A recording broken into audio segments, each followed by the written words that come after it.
Life force energy, जीवनदायिनी ऊर्जा, हा शब्द सगळ्यांना आकर्षित करणारा शब्द आहे.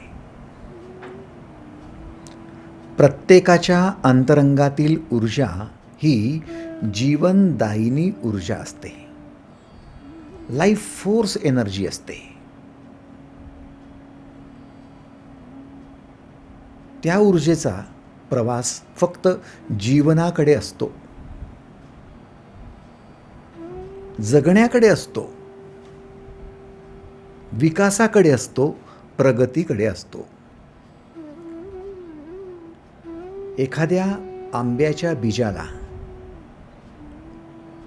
किंवा लिंबाच्या बीजाला वर्षानुवर्षे काचेच्या बाटलीत प्रिझर्व्ह करून ठेवलं तरी देखील त्याची लाईफ फोर्स एनर्जी डॅमेज होत नाही.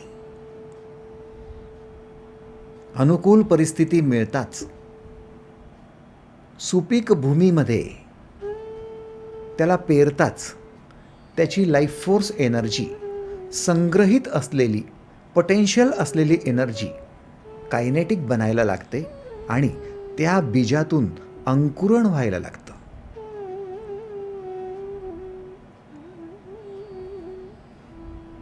ज्या बीजामध्ये आंब्याची फळं दिसून सुद्धा येत नाहीत, ज्या बीजामध्ये लिंबाची फळं दिसून सुद्धा येत नाहीत, पानं सुद्धा दिसून येत नाहीत, त्या एनर्जीच्या बळावर ते अंकुरित झालेलं बीज हळूहळू हळू एक छोटंसं रोपटं बनायला लागतं. त्या रोपट्याला पानं यायला लागतात.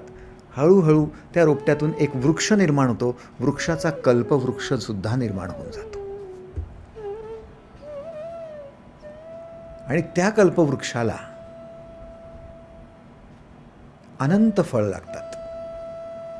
एका बीजातून अनंत बीज निर्माण होण्याची ही प्रोसेस लाईफ फोर्स एनर्जीमुळे, जीवनदायिनी ऊर्जेमुळे.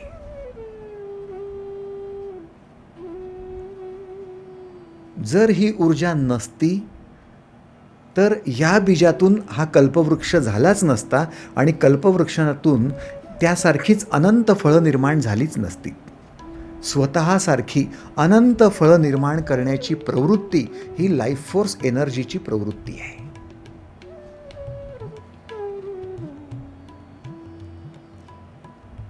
सगळ्याच प्राणीमात्राच्या अंतरंगात ही लाईफ फोर्स एनर्जी अर्थात जीवनदायिनी ऊर्जा कार्यरत असते.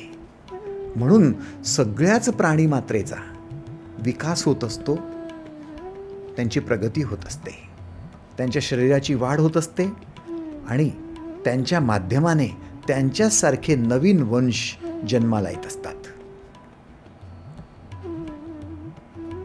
आपल्या सगळ्यांच्या अंतरंगात सुद्धा जीवनदायिनी ऊर्जा कार्यरत असते. आपला जन्मच मुळात या जीवनदायिनी ऊर्जेच्या माध्यमाने झाला आहे. तिच्या बळावरच आपण गर्भस्थ झालो, तिच्याच बळावर आपण जन्म घेतला, तिच्याच बळावर आपण लहानचं मोठं होतोय. ही जीवनदायिनी ऊर्जा.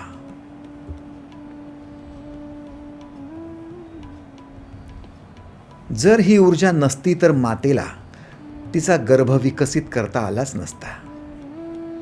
अशी जगातील कोणती आई आहे जिने डोळे बंद करून आपल्या बाळाचे कान घडवले, नाक घडवलं, त्याची जीवणी घडवली, त्याचे खांदे आणि त्याचे हात आणि पाय घडवले?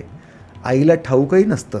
आई फक्त जेवण करत असते, झोपत असते आणि अंतरंगात गर्भ आपोआप आकार घेत असतो. ॲग्रीड? जी आई त्या बाळाला तिच्या अंतरंगात, तिच्या उदरामध्ये, गर्भामध्ये घडवते आहे, तिला ठाऊकही नसतं की बाळ घडतं कसं आहे. पण अंतरंगात ही घडण कोण करत असतं? जीवनदायिनी ऊर्जा, लाईफ फोर्स एनर्जी. आईच्या गर्भात ह्या एनर्जीचा प्रवेश काय होतो आणि प्रवेश होताच आपल्या कार्याला ती सुरुवात करून टाकते. ज्याप्रमाणे एखाद्या बीजाला सुपीक भूमी मिळाली, अनुकूल वातावरण मिळालं म्हणजे ते बीज फोफवायला लागतं, वृक्ष बनायला लागतं. तशाच प्रकारे आईचा गर्भ एक सुपीक भूमी आहे आणि ती भूमी मिळताच लाईफ फोर्स एनर्जी आपलं कार्य सुरू करून टाकते आणि तिच्या माध्यमातून एक छानसं बाळ जन्माला येतं.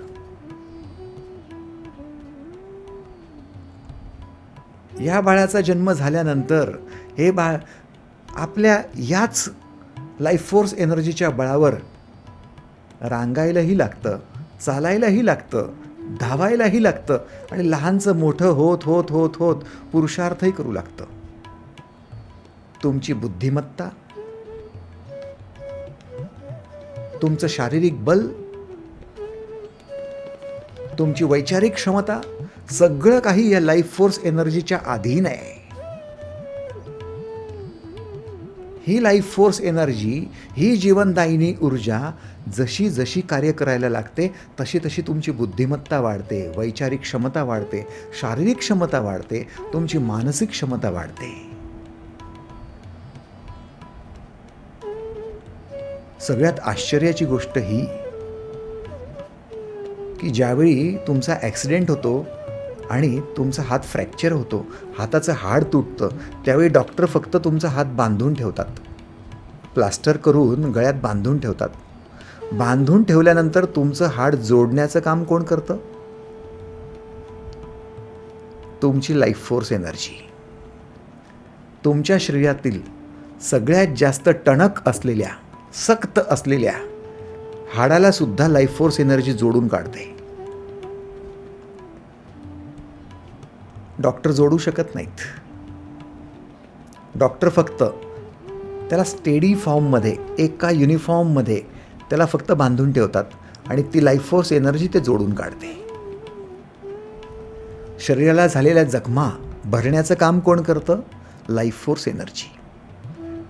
तुम्हाला झालेले आजार दुरुस्त करण्याचं काम कोण करतं? Life force energy.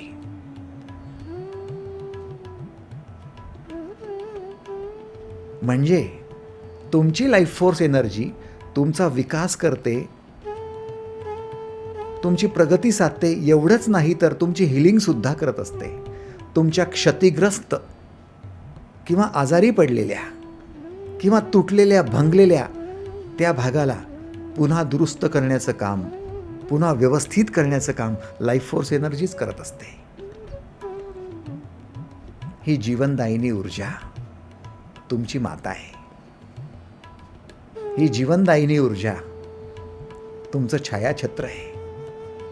ही जीवनदायिनी ऊर्जा आहे तोपर्यंत तुमचा विकास होतो आणि जीवनदायिनी ऊर्जा तिचं कार्य जसं जसं थांबवत जाते, पुन्हा संग्रहित अवस्थेत जाते, तसं तसं तुमचं वार्धक्य यायला लागतं, म्हातारपण यायला लागतं. तिची गतिशीलता जेव्हा कमी होऊन जाते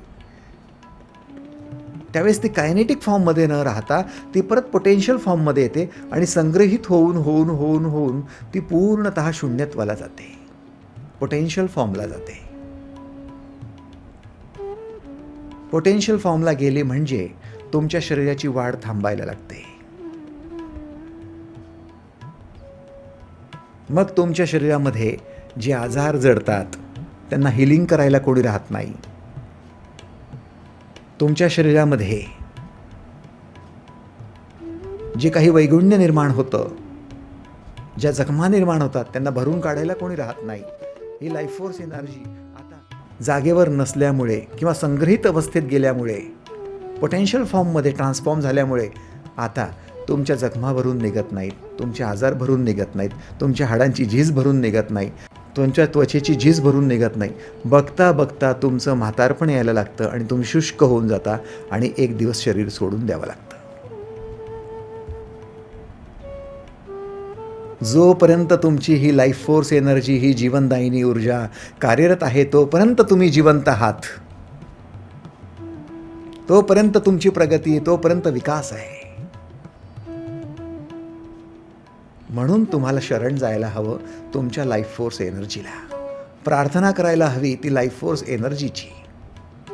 तिचा सन्मान करायला हवा, तिच्याशी तुम्हाला सख्य करायला हवं, तिची भक्ती करायला हवी, तिच्याशी जुळून राहायला हवं. या लाईफ फोर्स एनर्जीला, जीवनदायिनी ऊर्जेला जो व्यक्ती व्यवस्थितरित्या जाणतो, समजतो, तोच व्यक्ती हिचा आदर करतो, सन्मान करतो. ही लाईफ फोर्स एनर्जी मग त्या व्यक्तीच्या अंतरंगात कायनेटिक फॉर्ममध्ये राहते, गतिशील राहते, सक्रिय राहते आणि त्या व्यक्तीला दीर्घायुष्य प्राप्त होतं. तो व्यक्ती सात्विक असतो. त्याचे विचार, त्याच्या भावना तो नियंत्रित ठेवतो आणि लाईफ फोर्स एनर्जीला सक्रिय ठेवतो. तुमचा संयम, तुमचा सदाचार, तुमची सात्विकता, तुमचे सद्गुण, तुमचे सद्विचार, तुमचे सत्कृत्य, तुमच्या सद्भावना, ह्या सगळ्या गोष्टी तुमच्या जीवनदायिनी ऊर्जेसाठी पूरक गोष्टी आहेत.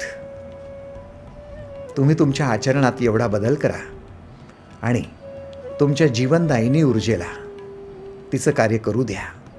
तुम्ही दीर्घायुषी व्हाल, शतायुषी व्हाल, आनंदित जीवन जगाल, समृद्ध जीवन जगाल, तुम्ही सदाचारी जीवन जगाल. सत्कृत्य करत करत तुम्ही यशवंत आणि कीर्तिवंत व्हाल. धन्यवाद.